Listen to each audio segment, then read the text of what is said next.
साथियों नमस्कार। मैं राधे मीणा। साथियों, इस वीडियो के माध्यम से मैं बात करूंगा जो अभ्यर्थी राजस्व विभाग की जो पटवार की जो भर्ती है उसका इंतजार कर रहे हैं।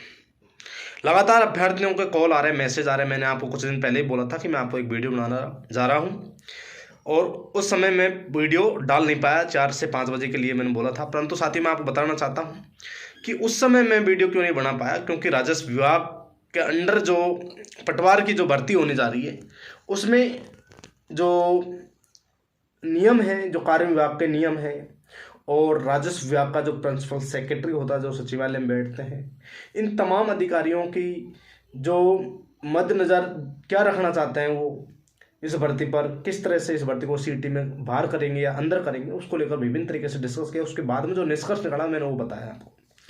साथियों, अभी तक की जो रिपोर्ट है उसके अनुसार उन अधिकारियों ने हमें बताया है कि कार्मिक विभाग का एक नियम है 2021 का, लास्ट का 22 का जो भी है, उसके अनुसार हमने जो सीटी का उन्होंने नियम लागू किया था उसमें इस राजस्व विभाग की भर्ती है इसको भी शामिल किया गया था। यानी कि राजस्व विभाग के पास में ही नहीं, अन्य सभी विभाग जो 12th बेस पर जो भर्ती निकालते हैं या फिर ग्रेजुएशन, स्पेशल ग्रेजुएशन के आधार पर जो भर्ती निकालते हैं, उन सभी विभागों को, उन सभी विभागाध्यक्षों को वो लेटर गया था कार्य विभाग के द्वारा।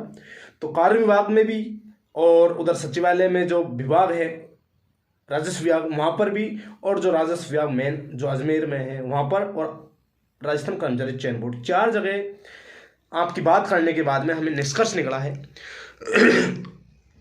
वो निष्कर्ष इस वीडियो के माध्यम से आपको मैं सुनाने जा रहा हूँ, क्योंकि बहुत ज़्यादा अभ्यर्थियों की मांग है कि पटवार की भर्ती कब होगी।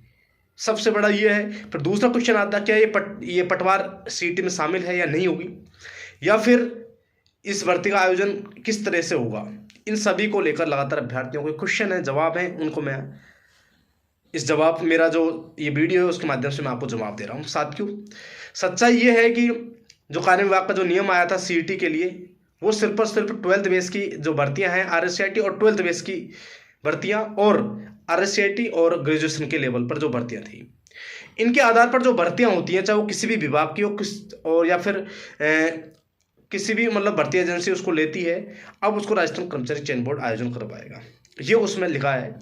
अब उसी के अनुसार साथियों उसमें स्पष्ट रूप से ये भी बताया है कि राजस्व विभाग की जो भर्ती है, पटवार की कोई भी भर्ती होगी राजस्व विभाग की, वो भर्ती सीटी के आधार पर होगी। यानी कि जो राजस्व विभाग की जो पटवार की जो भर्ती आने वाली है वो सीटी के आधार पर होने जा रही है। आपका सबसे बड़ा जो सवाल का जो जवाब था जो यही है कि राजस्थान में जो राजस्व विभाग की जो पटवार की जो भर्ती आने वाली है वो सीटी के माध्यम से होगी। अब सबसे बड़ा सवाल है सीटी का आयोजन कब होगा, किस तरह से होगा। अभी तक की स्थिति में सीटी के माध्यम से भर्ती का आयोजन करवाया जा रहा है। जब तक सीटी रहेगी तब तक इस पटवार की भर्ती को सीटी के माध्यम से आयोजन करवाया जाएगा, ये तय है, फिक्स है। तो साथियों, यदि सरकार सीटी को ही खत्म कर दे तो ये पटवार की एग्जाम अलग से राजस्थान कर्मचारी चयन बोर्ड लेगा। यदि सीटी को खत्म नहीं करेगी सरकार तो इस जो अगली सीटी आएगी वो सीटी का एग्जाम लगेगा, उसके बाद में बहुत बड़ा प्रोसेस होगा। तो कम से कम 1 से 1.5 साल 2 साल बाद में वो सीटी की, वो पटवार की जो आपको विज्ञप्ति वो देखने को मिलेगी। यदि सरकार सीटी को खत्म करना चाहती है और खत्म करती है तो पटवार की विज्ञप्ति पहले जारी करवा देगी। 2 रास्ते उन्होंने अधिकारियों ने हमें बताया था। हालांकि राजस्थान कर्मचारी चयन बोर्ड के अधिकारियों ने हमें बताया कि अभी तक सीटी, नई सीटी को लेकर अभी जो प्रोसेस चल रही है, अधिकारियों से हम बात कर रहे हैं, सरकार से हम बात कर रहे हैं। जैसे कोई निष्कर्ष आएगा हम बताएंगे, परंतु अभी तक कुछ भी निष्कर्ष नहीं निकला है। इसी तरह जो अन्य जो विभागों के अधिकारी उन्होंने भी ये बताया। अब कार्य विभाग को परमिशन देगा सीएमओ को परमिशन देगा जो राजस्थान के जो मुख्यमंत्री महोदय हैं भजन लाल जी। तो साथियों ये पूरा प्रोसेस इस तरह से चलेगा। अभी तक जो पटवार की भर्ती को लेकर जो अखबारों में न्यूज आ रही है वो सब ऐसे ही अफवाह है, कुछ भी नहीं है, फैक्ट नहीं है। सच्चाई यही है कि सीटी को आज की स्थिति में जो पटवार को सीटी के माध्यम से करवाने जा रहा है। अब वो सीटी का आयोजन नेक्स्ट जो सीटी आएगी उसके अनुसार, तो इस तरह से पूरा समय, कम से कम जो पटवार की भर्ती का जो नोटिफिकेशन है उसमें 1.5 साल का समय लगेगा, कम से कम 1.5 साल। तो साथियों, सरकार के पास में भी अभी 5 साल का कार्यकाल शेष बच रहा है, तो सरकार भी 1.5 साल खींच सकते, कोई बड़ी बात नहीं है। यदि सरकार चाहे तो सीटी को खत्म करके तुरंत जो नई विज्ञप्ति हैं उनकी जारी कर देगी। परंतु जो सीईटी के अंदर जो भर्तियों का जो नोटिफिकेशन के लिए उन्होंने बोला था, वो भर्तियों को जो नाम लिखे थे उन भर्तियों को उसी सीईटी के माध्यम से करवाना पड़ेगा।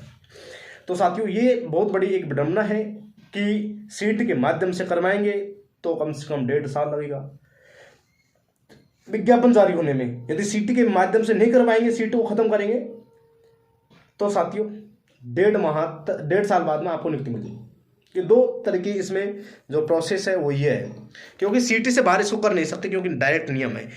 सरकार इसको चेंज भी नहीं कर सकती जब तक सीईटी को बंद नहीं करेगी। तो साथियों, सीईटी के माध्यम से होने जा रही है, आप नेक्स्ट सीईटी की तैयारी कर सकते हो। यदि सरकार सीईटी को हटाएगी तो पटवार की भर्ती है ये आपको अगले चुनावों के बाद में कभी भी देखने को मिल जाएगी। अभी 4-5 माह तक कोई भर्ती नहीं आने वाली, ये सच्चाई है, क्योंकि अभी तक सरकार से यानी जो वित्त विभाग से भी परमिशन नहीं मिली, और जो डिपार्टमेंट के जो मेन प्रिंसिपल सेक्रेटरी होते हैं, विभाग अध्यक्ष होते हैं, वहाँ से भी स्वीकृति नहीं मिल रही।